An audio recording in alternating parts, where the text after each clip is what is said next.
mean the world to Kate and our families to be surrounded by so much love and support. I'd also like to thank Matt, Amy, and the Poirier family for kicking off the weekend with a really special night last night. And more importantly, for welcoming Kate into their family with so much love. Finally, I'd like to thank Mother Nature for giving us today. I've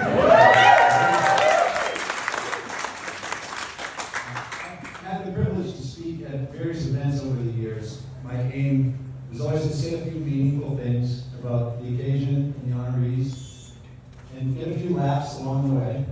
But today, as father of the bride, my goal is to get through this without crying like a baby.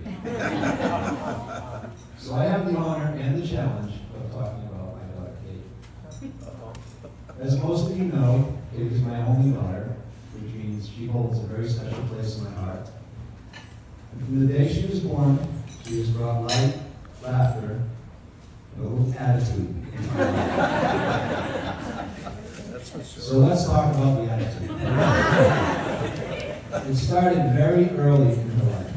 I fondly remember, well actually not fondly, but I remember. When Kate was a young girl, she couldn't have been more than 4 or 5 at the time, went over to a friend's house in the neighborhood for a play date. Less than an hour after her arrival, the mother of the play date called and said, the play date was over and I should come pick her up. Of course, my thought was, oh, this can't be good.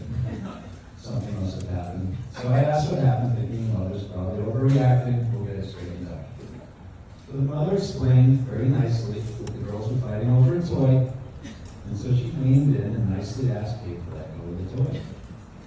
And then the mother said, and I quote, Kate looked right at her and spit in her face. That was the end of the play. Unfortunately, as she's grown over the years, Kate has refined that fierce instinct and raw energy with a very positive drive and purpose. One example of that is all of us being here in this beautiful room today. Since Kate was 9 or 10 years old, we went to the beach right across the water over there. And many times over the years, sitting on that beach, she would point to the towers and say she was going to get married there. And 20 years later, here we all are. Yes. So Mac, one small piece of advice from your favorite. When Kate decides something is happening, skip the denial phase, skip the bargaining phase,